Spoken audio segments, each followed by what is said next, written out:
자, 이번 시간은 12번, 지난 시간에 이어서 12번의 협회, 12번의 협회에 관한 부분 정리해 볼까요? 협회는 일단 12번에 나와 있는 그 설립에 관한 절차 쪽에서 나와 있는 부분들 중에 양가로 1번의 설립에 관한 부분에서 일단 양가로 1번에 지금 나와 있는 질문에 동그라미 1번 취지 정도만 좀 잠깐 볼까, 취지.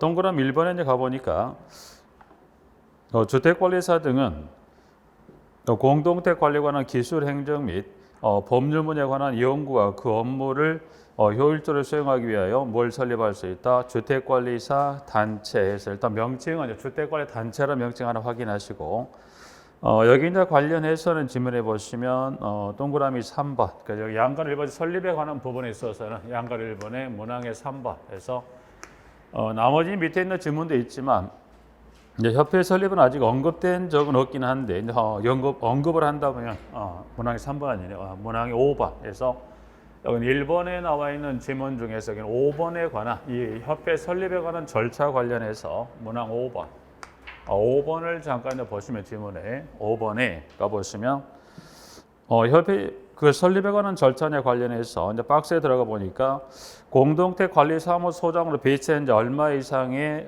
인원이 필요하다고 소장에 배치한 지 얼마 이상 5분의 1 이상이다 이제 그래서 질문에 가 보시면 5번에서 이제 일단 여기서는 두 가지 일단 소장으로 배치된 지 얼마 이상의 5분의 1 이상 그래서 5분의 1 이상의 인원수를 발견해서 관련 질문의 동그라미 5번에 가면 그 두 번째 줄에 정관을 마련한 후에 창립처 5개를 거쳐서 누구의 인가를 받습니까? 보니까 여기는 국토교통부 장관 인가를 받아야 된다 그래서 인가를 받은 정관을 변경하는 경우에도 또한 같다고 해서 협회는 아직 좀 전에 말씀 여기는 물어보진 않았지만 협회를 물어본다면 지금 5번에 나와 있는 지문에 하나 그래서 필요한 정족수에 관한 부분을 하나 하고요. 자, 그럼 이와 같은 요건을 갖췄다고 한다면 그때는 플러스 누구에게 갈 거냐 이제 보니까 여기는 국토교통부 장관의 무슨 절차를 인가를 받습니다. 그래서 보면 하나 플러스 국토교통부 장관 무슨 절차를 인가 그래서 인가를 받아서 뭘 설립합니까? 협회를 설립한다. 그래서 12번 하나에서 양걸 1번 하나 정리 받으시고요. 협회 설립. 자 그리고 이제 한 장을 넘기시면 양걸 2번에 나와 있는 질문 공제사업에서 양거리 협회 관련해서 보시면 여기 공제사업 관련 부분 한번 정리해 볼까요? 부분들은 자 공제사업단 하나 보시는데 양거리 2번에 가시면 동그라미 1번부터 해서 쭉 해서 마지막 지문까지 해서 동그라미 8번까지 쭉 나와 있는 지문인데 여기는 공제사업은 보시는 문항 1번부터 쭉 해서 문항 8번까지 쭉 해서 이 나와 있는 지문들 중에 지금 여기 좀 전에 이 협회를 설립하고자 할 때 여기도 마찬가지 보면 협회 설립을 일단 이와 같은 요건을 갖춰서 누구에게 갑니까? 국토교통부 장관의 인가에서 이 지금 협회 설립이라든가 1번이라든가 아니면 2번에 나와 있는 이 공제사업 관련 그 대위 업무는 누구한테 가냐는 질문을 줬어요. 결국 여러분들이 대위 업무에 관한 어떤 질문을 여기서 이제 일단 질문을 줄 수 있겠다. 일단 어떤 특정의 여기에 질문을 줬을 때 이 주어지는 질문과 관련된 이 업무, 이 물음표 관련 질문의 어떤 특정 질문을 줬을 때 이 주어지는 물음표 관련 질문과 연관된 업무는 누가 할 거냐를 물어봤을 때 이제 보면 거의 요건을 보면 주어지는 질문에 따라 나오듯이 보면 대다수 질문들을 보면 시도지사가 나오는 경우도 있고 누가 나오는 경우도 있다. 이제 시장, 군수, 구청장이 나오는 경우도 있고요. 이제 그리고 이제 지금 살펴보건 이와 같이 이 협회를 설립하는 거 아니면 이 공제사업 할 때 여기는 누가 나옵니까? 지금 보시는데 여기는 국토교통부 장관이 나오는 경우가 있습니다. 부분들은 그래서 현재 여기서 이제 보면 이 협회 설립이라든가 여기 이 공제사업에 관한 이 1번 또는 2번에 관한 이 대위 업무는 여기는 만약 주었다 여기다가 협회를 설립하든가 또는 공제사업 관련 지문을 줬을 때는 지문은 여기 누가 나옵니까? 장관의 지문이 나오죠. 뭐 또 하나 예를 든다면 관리규약 준칙을 제정한다. 그러면 준칙 제정의 주체를 물어보면 여기다 이 준칙을 제정을 누가 하냐는 질문을 좀 여기다 누가 나와야 돼요? 시도지사가. 뭐 하나 또 다른 예를 들어볼까요? 주택관리업을 등록합니다. 그럼 주택관리업 등록은 요건을 갖춰서 누구에게 등록합니까? 네, 시장, 구청장에서 여기는 주어지는 요 물음표, 이 주어지는 요 지문에 따라 그 업무에 관한 주체가 누구인지를 구분하는 것도 시험에 크게 난이도 없이 평이하게 줄 때는 물어보는 지문이기 때문에 이제 그 연관해서 현재 그러면 공제사업은 1번부터 8번까지 기술된 지문들 중에 관련 지문을 이제 쪽에서 이제 전체적으로는 보지 않았지만 지금 보면 1번부터 8번에 전체 개소의 문항에 나와 있지 않지만 관련 업무를 해서 18에 관한 어떤 지문을 주더라도 관련 업무를 주게 되면 누가 나옵니까? 여기는 누가 국토교통부 장관에서 현재 협회 설립이라든가 또는 공제사업에 관한 지문을 줬을 때 그때는 이 관련 업무는 누가 나옵니까? 국토교통부 장관이 나오는 것에 대해서 거기에 이제 그 부분 하나 정리하고 자 양가로 2번에 이제 동그라미 1번 1번은 그 취지죠. 취지 가봤던 1번에 주택관리단체는 관리사무소장의 손해배상 책임과 공동체 발생하는 인적, 물적 사고 그 밖에 공동체 관리 업무와 관련한 종사자와 사업자의 손해배상 책임 등을 보장하기 위해서 뭘 할 수 있다? 공제사업을 할 수 있다. 그래서 뭐랑 1번 나와 있죠. 그래서 1번 하는 확인하시고 2번의 그 절차에서 공제사업을 하려면 뭐를 규정을 제정하면 누구의 승인을 받습니까? 국토교통부 장관의 승인을 받아야 돼서 동그라미 2번 하고요. 3번에 세부적인 그 박스에 관련된 그 관련 포함사에 관한 걸 일단 박스에 가면 일리에 따른 규정을 정리하고 있는 부분들 중에서 여기서는 지금 박스 그 두 번째 공제 규정에 포함되는 상 총에서 그 세 가지 중에 이제 보셨을 때 질문은 문항 동그라미 2번, 동그라미 3번 잠깐 볼까요? 3번에 자 책임 준비금의 이제 적립비율이라고 해서 이 책임 준비 적립비 얼마의 금액을 해서 공제를 수입액이 얼마 여기는 100분의 10 이상이다. 이제 그래서 책임 준비금의 적립비로 관한 어떤 그 수치를 물어서 얼마를 여기는 100분의 10 이상이라고 해서 일단은 이 공제 사업을 운영을 했을 때 지급 청구가 들어왔을 때 최소 줄 수 있는 돈 그 돈은 무슨 돈? 책임 준비금인데 최소한 이 지급 청구 들어왔을 때 최소 이 들어오는 돈 얼마 정도는 여기서 가지고 있더라. 그래서 100분의 10 이상을 가지고 있다가 지급 청구가 들어올 때 뭐하더라? 바로 지급할 수 있게끔 해서 책임 준비금의 적립비율 관련 숫자 100분의 10 하나 정리하고 자 박스를 이제 벗어나서 문항 동그라미 4번에서 이제 보시면 여기는 지문에 공제사업을 다른 회계와 여기 동일 회계다 별도 회계다 이제 보시면 구분해서 여기는 별도 회계 그래서 지문 중에 첫 번째 것 부분에 별도 회계로 관리합니다. 이제 그래서 문항 4번에서 별도 회계 관리하고 두 번째 줄에 책임 준비금, 방금 말씀드렸던 그 책임 준비금을 다른 용도로 사용하려면 이때는 어떤 절차를 밟습니까? 장관의 승인을 받는다라고 해서 문항 4번 확인할 수 있고요. 5번하고 그리고 그 5번 관련 박스에 들어있는 내용은 뭐 참조 형태로 잠깐 봐두시면서 여기도 보면 밑에 박스 밑에 동그라미 6번하고 동그라미 7번도 가보시면 관련 지문은 지금 다 누가 나오는 걸 볼 수 있다. 여기도 국토교통부 장관이 나오는 거 확인할 수 있죠. 그래서 공제사업은 그 정도 간단하게 일단 18번에 관한 지문과 관련해서 업무는 일단 여기 누가 나오더라? 국토교통부 장관이 그리고 회계는 동일 회계입니까? 별도 회계로 관리합니까?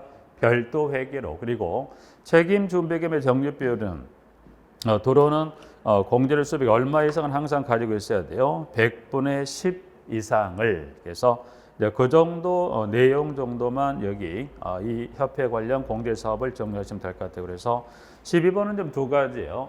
이 협회 설립에 관한 절차 하나하고 이제 공제 사업에 관련 전체적인 질문을 다 이제 보기보다 방금 봤던 공제 사업 중에서 방금 확인했던 그 정도 문항 정도에서 그 지문과 수치 정도만 확인하면 공제 사업은 큰 무리 없이 해서 정리할 수 있더라고요. 그래서 공제 사업은 한번 출제했었죠. 뭐 출제가 좀 오래되긴 했지만 15회 때 한번 출제를 했었던 부분이기 때문에 빈도는 그리가 높지 않더라도 한번 나왔던 부분들이기 때문에 그 정도 수치 또 지문 정도 확인하신 걸로 일단 마무리하겠습니다. 부분들은 자 그다음 밑에 13번에 나와 있는 공동택 관리 지원 기구 등이다. 주 기술인 이 13번은 일단 지금 2번은 건너갈게 부분들은 뭐 이제 기타 여러 가지 내용들로 기술이 되어 있긴 한데 13번에 나와 있는 양걸 1번의 관리 비용의 지원에 관한 이 부분들을 쭉 해서 여기는 다음 심화 때 여기는 뭐 내용이 좀 여러 가지 내용들이 나와 있기 때문에 13번은 다음 이제 심화 때 좀 간단히 몇 가지 좀 선택들을 살펴보도록 하시고 13번을 건너서 바로 14번 잠깐 볼까요? 14번에 자, 이제 그럼 14번에 잠깐 13번은 뭐 넘어가고 14번에 가보니까 지문에 관리비 등과 회계관리비 문서 보전이다 이제 그래서 14번에 나와 있는 지금 여기도 몇 가지를 한번 보죠. 부분들은. 자, 여긴 양가로 1번에 지금 저 보시면 나와 있는 관리비 등과 관련한 양가로 1번에 뭐 동그라미 1번에 자, 의무 관리대상 공동 입조자 등은 그 공동택의 유지관을 위하여 필요한 관리비를 관리 주체에게 납부한다라고 나와 있는 부분들인데 여기는 지금 관련한 부분에 양가로 여기 2번에 양가로 1번에 동그라미 2번에 박스를 잠깐 들어가 보니까 박스를 보면 기역, 니은, 디귿이라는 자 그래서 몇 가지가 나와 있는 부분들인데 지문은 지금 나와 있는 부분에 보셨을 때 여기서는 지금 여러분이 2번에 보신 대로 일단은 기역의 관리비. 그래서 일단 2번은 관리비에 관한 비목하고요. 그 다음에 니은번. 이제 고분징수라는 건 지금 보시면 관리비와 고분징수. 이제 고분징수라는 건 지금 보시면 관리비 비목을 일단은 보면 기역부터 쭉 해서 어디까지 마지막 위탁관리 수수료까지인데 일단 관리비는 총 10가지 관련 비목이 있더라 해서 기역번하고 그 다음에 니은번. 니은번은 지금 관리비와 고분징수 그래서 관리비와 뭐더라 고분징수입니다. 그래서 자 관리비와 포함된 고분징수하는 건 몇 가지 항목이 있더라. 그래서 여기는 2가지에서 하나. 그래서 일단 기타 정의자 좀 사후에서 보도록 하고요. 그 다음에 디귿번의 사용료 등. 디귿번의 사용료 등이라는 건 사용료 등이라는데 사용료 항목은 몇 가지 굉장히 했을 때 보면. 관리 주체가 징수권자를 대행해서 징수를 대행하는 사용료 항목이 몇 가지 있냐고 했어요. 여기 뭐 몇 가지가 있냐면 9가지가 이제 그래서 쪽에서 관련 A부터 쭉 기술되는 항목이 있더라는 그래서 보시는데 여기서는 이제 보면 지금 여기 이 부분에 여러분 일단 10가지, 2가지, 9가지 관련해서 일단은 이 2, 9 정도를 구분했을 때는 자, 그럼 관리비는 이제 보면 몇 가지 이제 그 비목에 대해서 가장 A번의 일반 관리비부터 해서 마지막에 위탁 관리 수수료까지 쭉 해서 10가지 관리비 비목이 있더라 이제 그래서 질문 하나 보시는데 여기서는 그 비목에 보셨을 때 그 G하고 H가 뭐가 있나요? 난방비하고 급탕비죠. 그럼 여기는 관리비 중에 보면 그 중에 보면 방금 확인해봤던 난방비와 급탕비 그러면 여기는 지문 중에 보면 난방비하고 뭐가 있더라? 급탕비에서 요 비목만 잠깐 보셨을 때 이거 10가지 비목 중에 좀 난방비하고 급탕비 그럼 이 난방비 급탕비 했을 때 보면 여러분들이 난방은 일단 공동택 관련해서 난방은 무슨 난방이 있더라? 세대별로 보일러가 설치되었다. 개별 난방 아니면 단지에 대형 보일러를 설치해서 난방한다. 그게 중앙 난방 아니면 지역 난방 공사로부터 공급을 받은 난방은 그건 뭐다? 이거를 지역 난방에서 그러면 여기 관리비 중에 10가지 비목 중 여기 난방 급탕 여기는 무슨 난방? 여기는 플라스틱 뭐 여기는 난방은 무슨 난방이더라? 여기는 중앙 난방입니다. 중앙 난방 방식에 공동돼 있어서 그러면 중앙 난방 방식은 따로 중앙 난방을 표현하지 않았지만 중앙 난방인 경우에 난방 급탕비 어디로 부과합니까? 어디로 갑니까? 관리비로 부과한다는 것에 대해서 일단은 그 중에 하나 난방비 급탕비 하나 잠깐 확인하시고요. 부분들은 난방비 일단 그 부분 하나 정리하고 그다음 관리비와 고분징수는 그래서 이제 관리비에 포함이 아닌 뭐더라? 고분징수 하는데 일단 고분징수는 그 중에 이제 보니까 2가지가 있는데 보니까 첫 번째 장기손 충당금, 두 번째 이제 정확한 지문으로 간다면 B번에 보면 여기 내력 구조부에 대한 지문이 있긴 한데 일단 여기는 그 중에 보면 여기는 그 중에 2번째 보면 여기는 뭐더라? 안전진단 실시 비용이죠. 그래서 안전진단 실시 비용이다. 그래서 안전진단 실시 비용은 일단 이 기역, 니은, 디귿 중 어디로 부과되냐 그래서 여기는 안전진단 실시 비용은 어디로? 관리비에 포함이다 구분이다. 관리비와 고분징수한다고 해서 이렇게 한번 확인하시면 되죠. 근데 요 개념은 이런 개념 보시면 돼요. 만약 공동을 신축을 했던 예를 들어서 하나의 동이 있는데 이 동이 신축할 때는 크게 문제가 없었던 이 공동택은 예를 들어서 여기가 뭐 5동인데 5동이 크게 건물을 신축할 때 큰 문제가 없더라. 근데 이게 시간이 지나갈수록 이 건물이 보는 게 시간이 몇 년이 갈수록 이게 조금 치마가 약간 이렇게 이렇게 보일 정도면 건물이 무너지겠지만 약간은 보시기 여기에서 이렇게 건물에 조금씩 치마가 돼가지고 이게 기울어 가더라. 그럼 어떻게 되더라? 그러면 이때는 문제가 어떤 문제가 발생할 수 있더라 보면 이 건물에 이 집안에 문제가 있을 수 있는 거고 아니면 이 건물 자체에 문제가 있더라. 그러면 결국 이 건물이 안전한지 안 한지를 뭘 받아보자. 안전진단을 받는데 그 안전진단에 관련된 실시했다면 그 실시 비용은 뭘로 보고합니까? 관리비와 고분징수 항목이다. 그래서 이제 보면 이제 법상은 뭐 내력 구조로 되어 있긴 한데 법상 지문 그대로 간다면 안전진단 실시 비용하고 뭐하고 장기손 충당금.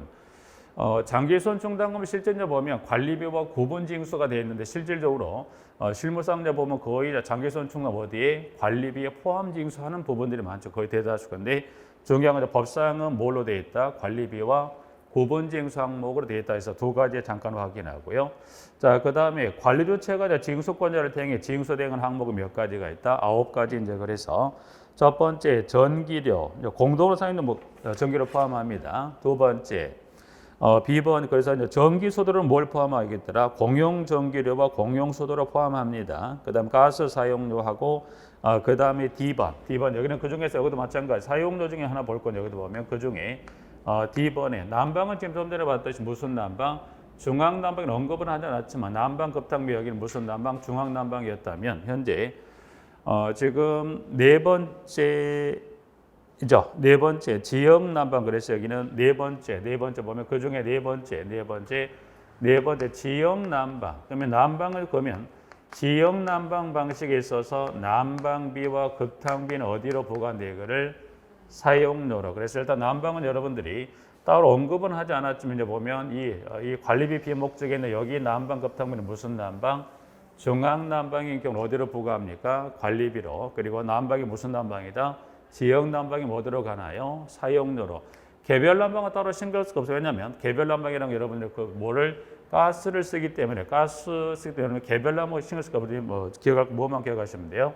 지역 난방과 무슨 난방, 중앙 난방에 관한 부과에 관한 그 개소만 확인하시면 되는 거니까 그 두 가지 정도에서 지금 D급번 지역 난방 방식은 공동택의 난방비 급탕비와 그리고 정화조물 수수료를 포함해서 생활 폐기물 수수료 그리고 지번에 공동택 단지 안의 건물 전체를 대상한 보험료 입도 대비 회의 운영 경비 선거관리위원회 운영 경비에서 총 첫 번째부터 마지막 총 몇 가지? 9가지 사용료 항목이 있더라. 그래서 여기서는 뭐 세부적인 밑에 보면 관리비 관련 세부 내역이 나와 있는데 세부 내역을 여기 보시기보다 그냥 보신 대로 방금 본 대로 관리비 고분징 사용료에서 이 정도에서 일단 크게 정리하시고 이 부분들은 물어보는 질문 이렇게 물어봅니다. 부분들은 벌써 아직 그 세부 내역 관리비 세부 내역이 돼서 지금 여기서 이제 세부 내역을 들어갈 것은 고분징수하고 사용료는 더 들어갈 게 없죠. 뭐만 더 들어가야 돼요?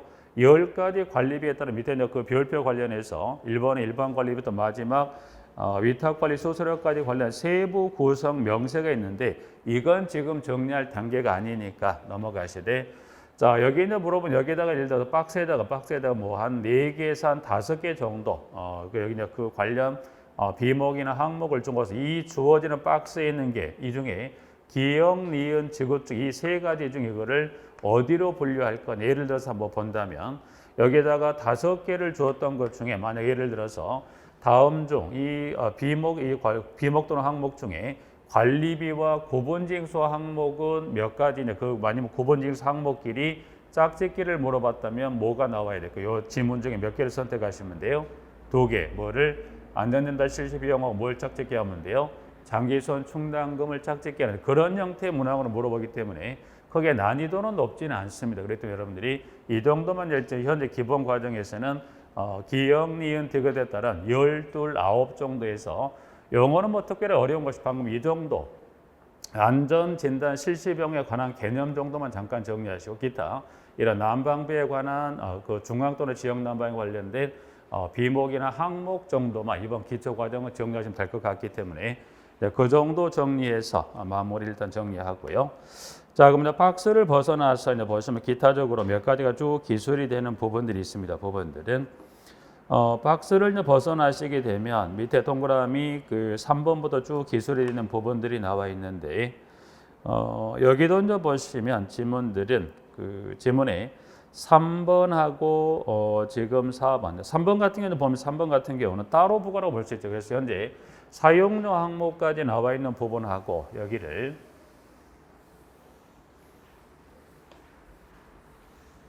네, 크게 이제 세 가지 관리비와 구분징수라고 주었었고 여기는 문항 3번 여기 현재 문항의 3번인데 3번은 어떻게 보면 여기는 따로 부과는 항목이라는 한 묶어본다면 여기도 하나 볼까요? 3번에 가보니까 관리조치는 주민 공동시설, 인양기 등의 공용시설물의 이용료를 해당 시설 이용자에게 따로 부과할 수 있다 해서 문항 3번하고 4번, 3, 4번을 보면 따로 부과인 데서 3번 하나 하고 그래서 여기는 3, 4번은 해서 따로 부과하는 항목이 몇 개가 있다, 2개 있다 그래서 3번의 지문에 그 첫 번째 줄하고 문항 4번 자 주체는 보수가 필요한 시설 2세대 이상의 공동 사용에 제공되는 것인 경우는 이를 직접 보수하고 해당 입주자는 그 비용을 따로 부과할 수 있다라고 해서 따로 부과라고 해서 2개 항목 정도 한다면 이렇게 좀 전에 해서 크게 관리비, 구분징수, 사용료가 따로 부과 항목이 몇 개가 있다. 3번하고 몇 번, 4번에 몇 가지, 2가지 정도에서 이렇게만 구분해 두시면 될 것 같아요. 부분들은. 네, 그러게 해서 좀 정리를 그 정도만 좀 정리하겠습니다. 부분들은.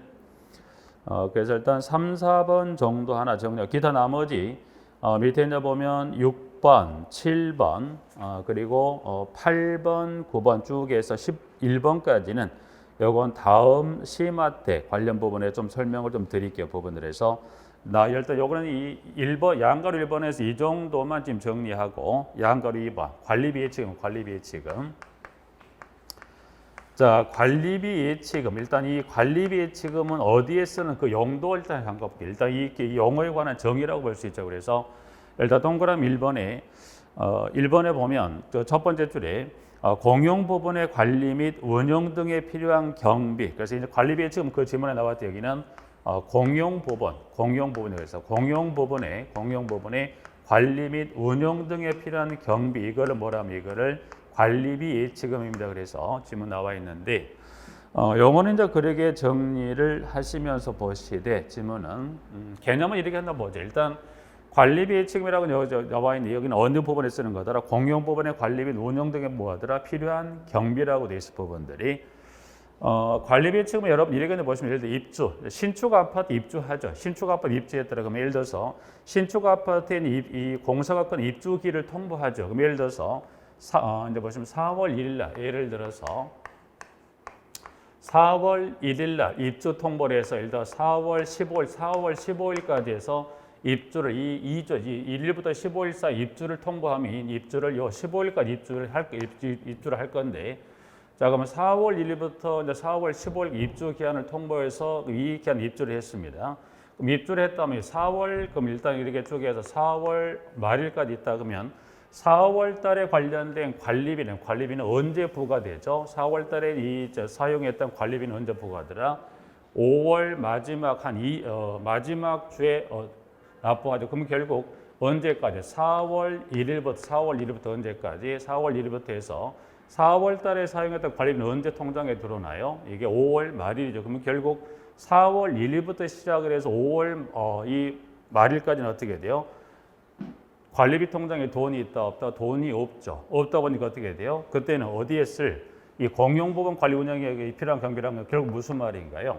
그러면 4월 1일부터 시작해서 5월 30일은 일단 정확하게 이제 이해는 못하겠죠. 일단 그러면 요 4월 1일 입주를 시작해서 관리비 통장에 돈이 언제 들어오나요? 5월 30일까지 들어올 건데 이 기간 사이에 이 공용부분 관리 및 이 운영에 필요한 경비로 쓸 돈이 있다 없다? 쓸 돈이 없다. 그래서 그 돈이 무슨 돈을 가지고 이걸 관리합니까?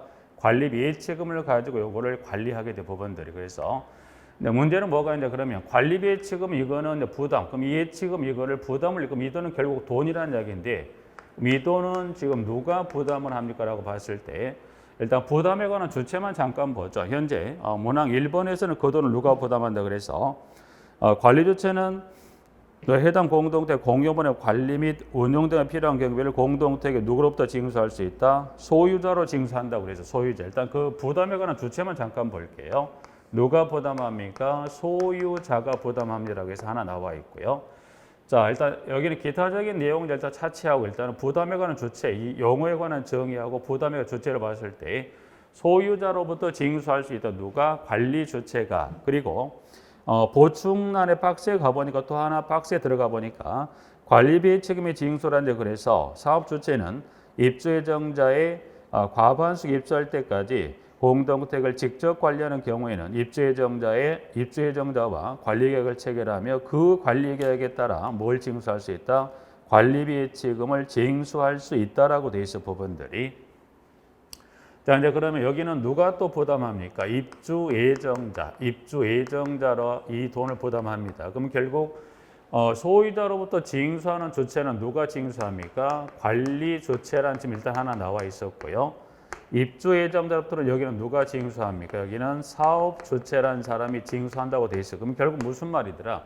그럼 이게 왜 같은 돈인데 이때는 소유자가 주체값을 징수하는 거고 사업 주체가 입주 예정자를 징수할 거냐 이 질문인데 관리비 예치금이란 돈이 이제 보면 이게 처음에 제도권으로 들어오게 되는 이전에는 이게 어떤 용도 이 질문이 여기 써지냐면 이게 선수 관리비 개념으로서 입주 초기에 지금 이와 같이 관리에 필요한 돈이 없다 보니까 이거를 선수 관리비 형태의 이거를 운영하다 이게 어디로 제도권 이게 이 제도권 밖에서 운영이 되다 보니까 여러 가지 폐해가 많이 발생을 했더라. 그래서 그거를 제도권 내로 이걸 끌어들이면서 용어가 뭘로 들어왔더라? 관리비 예치금으로 들어오면서 처음 이게 법령에 처음 들어올 때 지문은 사업 주체가 입주 예정자로부터 뭘 징수한다? 관리비 예치금을 징수한다고 해서 그 규정이 들어왔던 거에서 처음 들어왔던 것은 이 사업 주체가 징수할 수 있다. 요 지문이 처음에 들어왔고 이후에 여러 가지 문제가 또 있다 보니까 법령에서 또 하나 누가 관리 주체가 누구로부터 징수할 수 있다. 소유자로부터 징수할 때 이게 두 개로 분리가 돼서 운영하다 보니까 공부하신 입장에 이게 좀 혼동이 됐을 수 있는데 이 규정이 둘 다 동시에 들어온 게 아니라 순차적으로 사업 주체가 징수할 때 이 규정이 들어오고 나서 그러한 4년 정도 있다가 그때 여러 가지 본 문제가 발생하다 보니 구체적인 어떤 지문을 표현하자 그래서 그때는 관리 주체가 누구로부터 징수할 때 소유자로부터 징수할 수 있다고 되어 있다 보니까 구체적으로 명확한 어떤 법령 근거에 따른 이 취지가 따로 설명되지 않다 보니까 여러분들이 일단 시험을 준비하는 입장에서 여러분들이 기억하실 것은 관리 주체가 관리비 예치금을 징수한다 지문을 주고 밑에 플러스 누가 나와야 됩니까? 소유자가. 그러나 사업 주체라는 지문이 나오면 이때는 누구로부터 징수할 수 있다. 이거를 누구로부터 입주 예정자로부터 뭐 할 수 있다. 징수할 수 있다. 특히나 이거를 명확히 구분할 필요가 있냐면 이걸 주관식의 문제로 전할 때 여러분들이 혼동할 수 있기 때문에 분명히 관리 주체라는 질문을 주면 누가 나와야 되니까 이 두 가지 중 혹시 이걸 여러분이 명확히 이게 법령에서 이거를 취지를 정확히 구분하지 않고 법령에 처음 들어오고 이후에 이걸 들어다 보니까 여러분들이 혼동하실 수 있긴 하지만 여기서 단순하게만 정리하자. 그래서 관리비 예치금은 용어는 이와 같은 이 경비를 쓰는 경비인데 처음 들어올 때 취지는 이와 같은 용도로 쓰기 위해서 예치금을 들어왔던 부분이다. 그래서 사업 주체가 누구로부터 징수할 수 있다. 입주 예정자로부터 후에 또 이제 법령이 한 4년 정도 지나다 들어왔다. 누구로부터? 관리 주체가 누구로부터 징수할 수 있다. 소유자로부터 징수할 수 있다는 지문이 들어왔기 때문에 여러분들이 용어에 관한 개념하고 그리고 징수에 관한 주체를 물었을 때는 이 두 가지를 뭐더라? 구분해서 이거를 정리할 필요가 있겠더라. 그래서 그 정도 지문으로 여기 관리비 예치금 용어 간단하게 하나 정리해 봐두실 부분들은. 네, 그래서 양가로 이번에 관리비 예치금에 관한 징수 간단히 한번 볼까요? 다 들어갔으니 나머지 하나만 더 정리해 보죠. 그럼 일단 관리비 예치금은 보충란 박스 외로 방금 봤던 양가로 이번에 동그라미 1번 하나 정리했고 2번까지만 정리하면 예치금은 뭐 볼 수 있는 거 다 보고 일단 2번까지는 마무리 한번 지어버리죠. 부분들은. 자, 동그라미 2번에 가보면 관리 주체는 소유자가 공동체 소유권을 상실한 경우 이에 따라 징수한 관리비 예치금을 뭐요? 반환해야 되죠. 그러면 예치금을 반환하려고 봤더니 그때 소유자가 뭐를 미납했더라? 관리비 사용료 및 장기수선 충당금 등을 미납한 때는 관리비 예치금에서 정산한 후 그 잔액을 뭐 할 수 있다? 반환할 수 있다. 이제 그래서 관리비치금은 현재 양가로 2번에 동그라미 1번하고 2번 그리고 보충란에 들어있는 사업주체가 징수할 수 이 규정이 이 관리비치금 관련된 전체 지문에 다가 되죠. 그래서 양가로 2번에 관리비치금에 관한 지문 하나 잠깐 이제 정리 봐주시고요. 자, 양가로 3번 관리비 등의 집행이나 사업자 선정에 관련 부분에서 양가로 3번, 양가로 4번 회계서류 작성 및 보관 공개 등에 쭉 나와 있는 부분이 있어요. 그래서 마지막 양가로 3번부터 해서 양가로 지금 6번까지 나와 있는 부분인데 여기는 이제 다음 시마 때 설명을 한번 좀 드리도록 할게요. 부분을 해서 일단은 관리비는 지금 보자 크게 한 두 가지 정도 크게 이 관리비에 관한 구성에 관한 및 등에 관한 구성 내역하고 그리고 방금 봤던 관리비 예치금에 관한 용어 정도만 확인하신 걸 이번에 기본 과제 정리하고 기타 나머지는 설명 안 드린 것들은 다음 시마 때 전체적으로 이번에 했던 기본 과정하고 좀 묶어서 설명을 좀 드리도록 하고요. 회계관련 규정에 지금 양가로 7번에 문서 보존이 나와 있어. 문서 보존이.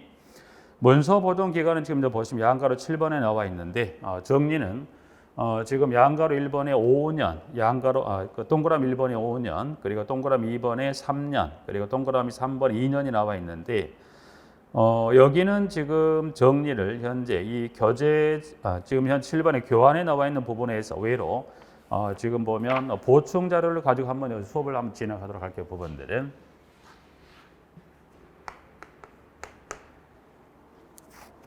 자, 7번은 지금 문서의 보존 기간이다 그래서 지금 보면 문서의 보존 기간이다 그래서 나와 있는데 여기는 지금 양가로 동그라미 1, 2, 3에 관한 지금 연수에 관한 것도 있긴 합니다. 정확한 지문을 좀 정리할 필요가 있기 때문에 여기는 현재 관련 보충 자료 한번 잠깐 봐보시죠. 보충 자료 가보시면 보충 자료를 일단 기준으로 설명을 드리시면 보면 양가로 1번부터 양가로 4번까지인데 일단은 먼저 문서 보존 기간은 난이도는 높지 않지만 지금 현재 여기서 지금 한 3번 정도 16, 18, 20회 때 한 3회 이제 그 짝수해서 출제를 했었기 때문에 일단 정확한 정리가 필요한데 일단 연수입니다. 연수는 지금 세 가지 나눠 드린다고 이 보충 자료가 1번하고 2번하고 문항 3번에 보셨을 때 1번은 지금 문항 1번에 갔을 때 몇 년 보존합니까? 1번은 5년. 그래서 1번은 5년간 보존할 문서에 관한 그리고 2번은 3년간 보존할 문서에 관한 3번은 여기는 2년간 보존할 문서에 관해서 일단은 여기까지 일단 잠깐 넣고 봤을 때 일단 연수에 관련 이 몇 년이라는 요 지문 관련 여러분들이 몇 년, 5년, 3년, 2년에 관한 크게 세 가지가 나와 있는데 여기서는 좀 이제 보신 대로 일단 문서에 관한 보존에 관련된 법령에 가장 또 많은 게 뭐가 많더라? 3년짜리가 많아요. 그러면 여기는 정리를 그러면 5년, 3년, 2년을 정확히 정리할 필요가 있다. 정리를 하는데 대신 몇 년짜리를 정리하자? 5년짜리를 정리한다면 그리고 2년짜리를 정리한다면 5년하고 2년을 정리하면 나머지 연수 관련 법령에 따른 문서와 연수를 줬을 때 나머지는 연수는 몇 년을 미뤄가면 돼요? 3년을. 근데 3년을 따로 정리할 필요가 있다 없다? 없더라. 그럼 대신 몇 년하고 몇 년을 정확히 정리해야 돼요? 5년하고 2년을 정확히 정리한다면 그 다음 그 외에 연수를 주는 것은 몇 년을 민다? 3년으로. 그럼 일단 5년짜리 가보니까 두 가지가 있습니다. 그래서 보시면 5년은 지금 동그라미 1번에 이건 뭐 구체적인 법령하고 같이 한번 확인할 필요가 있기 때문에 또 문서명도 좀 더 정확한 필요가 있기 때문에 정리하는데 1번에 자 공동택 관리법에 따라서 의무관리 대상 공동택 관리비 등의 장부와 증빙서는 언제로부터 회계연도 종료로부터 몇 년간 보관합니까? 5년 보관합니다. 하나. 두 번째, 근로자 퇴직급여 보장법에 따라 퇴직금의 중간정산 지급 관련 증명서를 몇 년 보관합니까?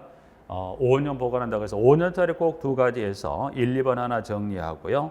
자, 그 다음 3번 2년짜리 2년이라고 봐요. 2년에 2년은 세 가지 관련 법에 따른 1, 2, 3에 따른 세 가지 관련 법에 따른 문서명이 나와 있는데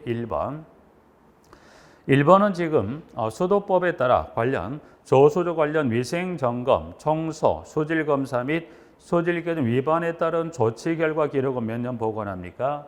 2년. 그래서 일단 1번의 수도법 관련된 저수조 관련한 기록에 2년이 나와 있고요. 2번 소방 관련 법률에 따른 세 가지에서 기억의 작동 기능 점검 기록, 그리고 니은의 종합 정밀 점검 기록, 그다음에 디귿의 소방훈련 교육 실시 결과 기록입니다. 그러면 소방훈련 교육 실시 결과 기록은 여기는 시점 현재로부터 2년간 보존합니다만 그 교육을 실시한 날부터가 아니라 실시한 날의 다음 날부터 계산해서 몇 년 보관합니까? 2년간 보관한다. 이제 그래서 일단 2번에 나와 있는 기억, 니은, 디귿이다. 이제 그래서 나와 있고요. 여기는 종합정밀 점검 기록은 작년 말에 새로 2년에 이제 보존에 새로 일단 지난 24회 시험 대비해서 종합정밀 점검 기록은 새로 하나 추가됐었던 부분이기 때문에 여러분들이 이제 관련 그 점검 기록에서는 작동 기능 점검 기록하고 종합정밀 점검 기록 두 가지 다 포함을 해서 그 두 가지를 포함해 총 세 가지 관련 기록은 몇 년간 보관합니까? 2년. 자, 그럼 세 번째.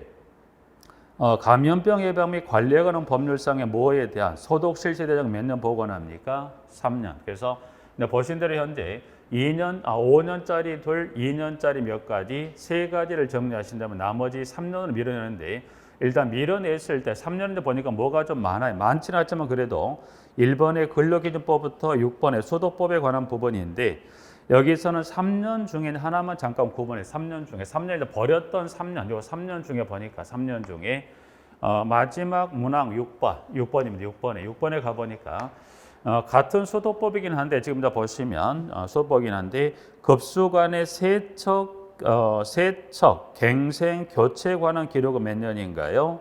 3년. 그럼 현재 여기 3년에 6번하고 2년에 지금 보존에 관련 문항이 1번. 그럼 여기 이 3년에 6번하고 2년 1번은 같은 소독법이긴 합니다만 여기 1번은 뭐에 관련된 저수조 관리에 관한 6번은 뭡니까? 급수관에 관한. 요건 어떻게 먼저 보시면 되냐면 자, 일단 예를 들어서 공동주택에 급수합니다. 그러면 수도 본관에 물을 가져와서 일단 그 물이 어디로 옵니까? 그 물이 저수조. 그러면 저수도로 오죠. 그러면 일단 여기는 이 급수관하고 요걸 잠깐만 설명드리려고 하는 건데 일단 그럼 상수도 본관에 따와서 이 물이 어디 이게 저수조. 그러면 여기 저수조 일단 이 저수도로 오는데 지금 저수조 관련된 기록은 몇 년이었던가요?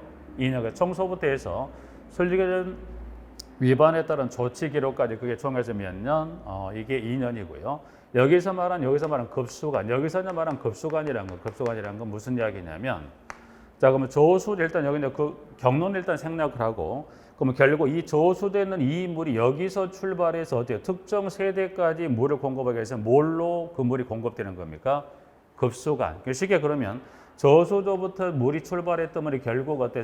특정 세대까지 물이 공급하려면 그때 뭐를 통해 저수조 물이 공급된가요? 급수관.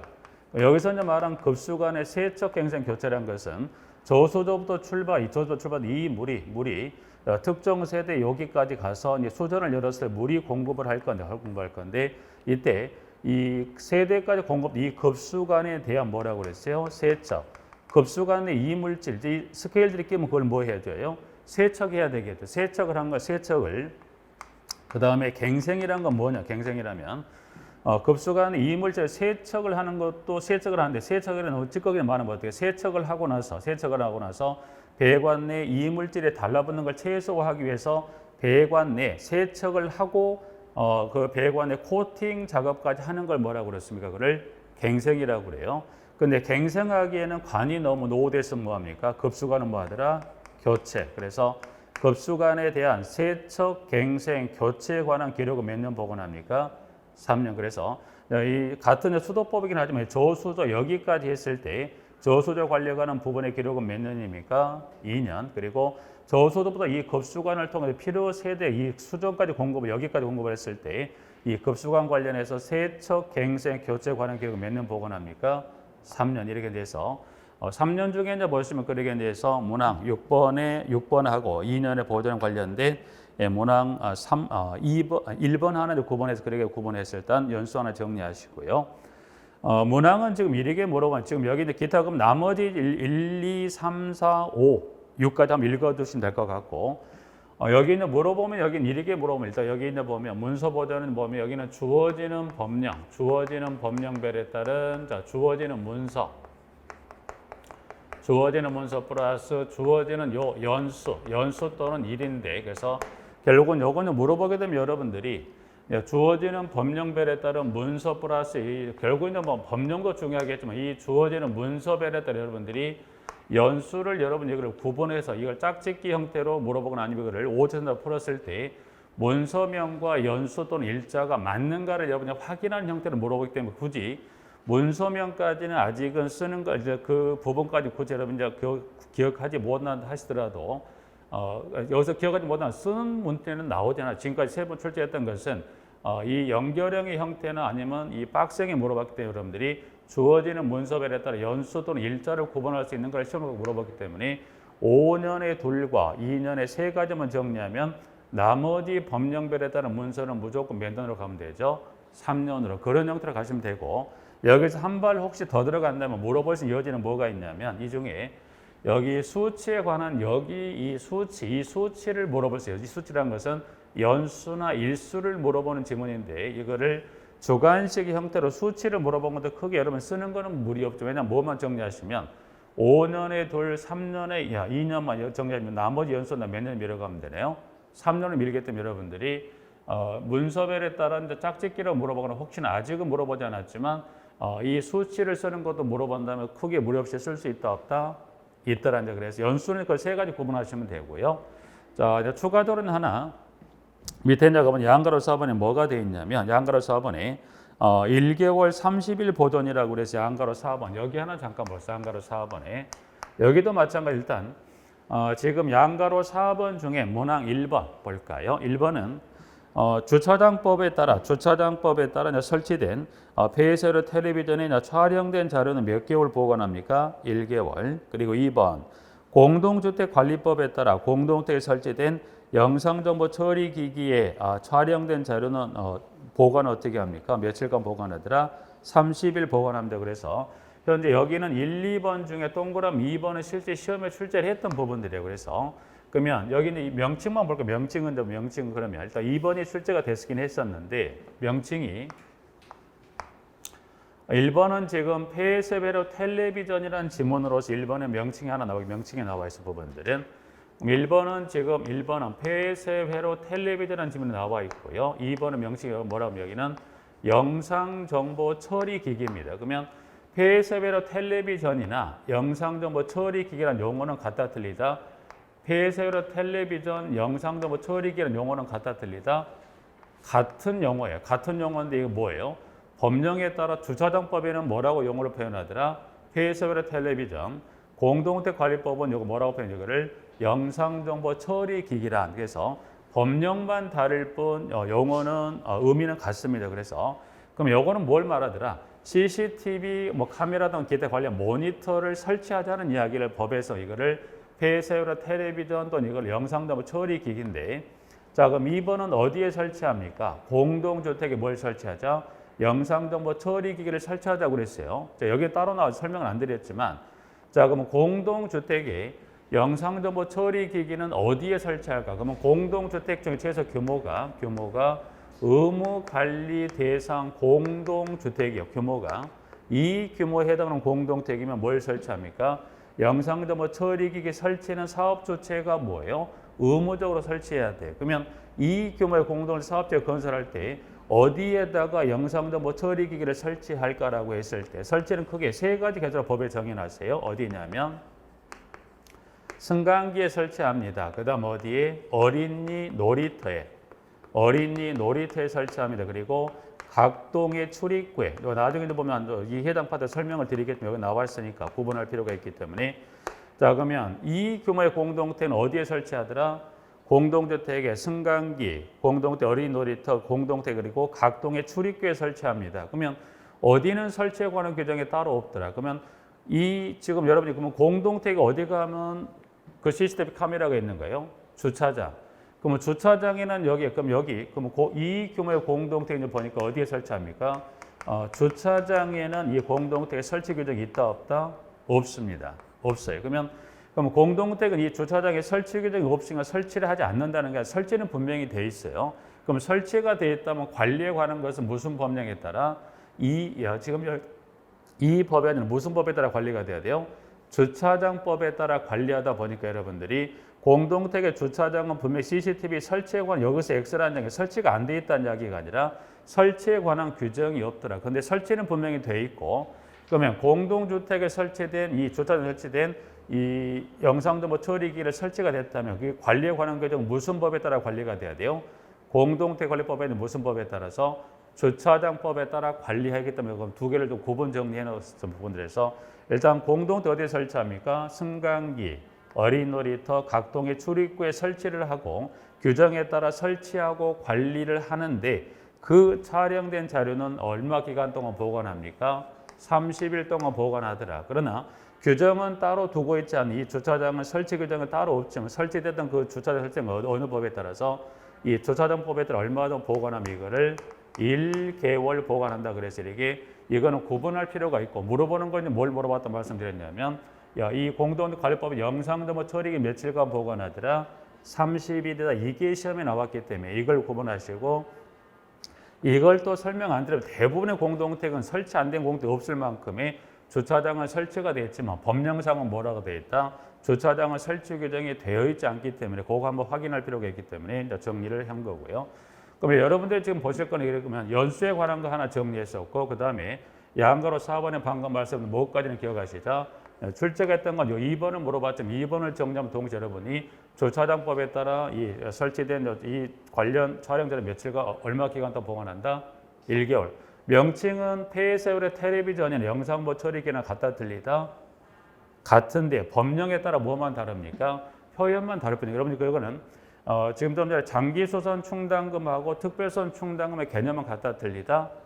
같아요. 법령에 따라서만 뭐라고 표현했더라? 장기소선 충당금하고 특별선 충당금 표현했듯이 마찬가지 여기도 그와 같이 구분해서 한번 정리할 필요가 있겠다는데 그래서 문서 보존은 한 번은 꼭 확인할 필요가 있고 그래서 여러분이 어디까지 여기는 준비해 두시자.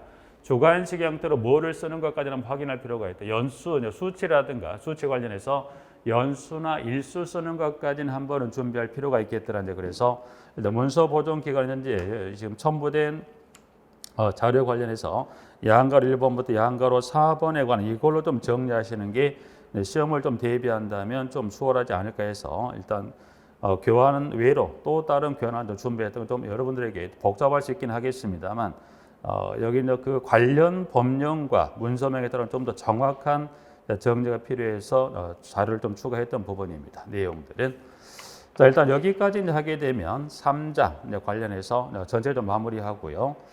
좀 쉬었다가 챕터 4장에 민간임대주택 관리와 공동주거 관리론에 관한 챕터 4장은 좀 쉬었다가 다음 시간에 살펴보도록 하겠습니다.